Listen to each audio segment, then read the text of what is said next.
এটা 75 ঘন্টা। কত বাজে এখন? কয়টা বাজে? 4:30। আর আধা ঘন্টা গেলে 76 ঘন্টা হবে। যাই হোক, চলছে অনশন। এটা প্রাথমিকভাবে আমজনতা দলের নিবন্ধনের দাবি ছিল। আমার এখন উপলব্ধি হলো এটা তো দরকার, আমরা নির্বাচনে অংশগ্রহণ করতে চাই, আমাদের ভাইরা করতে চাই, কিন্তু তাদের এখন তাদের সংস্কার দরকার, তাদের পরিমার্জন দরকার, তাদের রিসাইজ দরকার।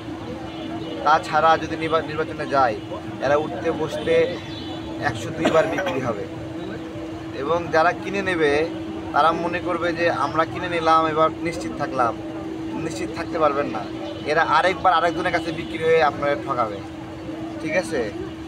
এবং সবাই সাবধান, এদের সংস্কার ছাড়া বাংলাদেশে সুষ্ঠু নির্বাচন সম্ভব না। ধন্যবাদ।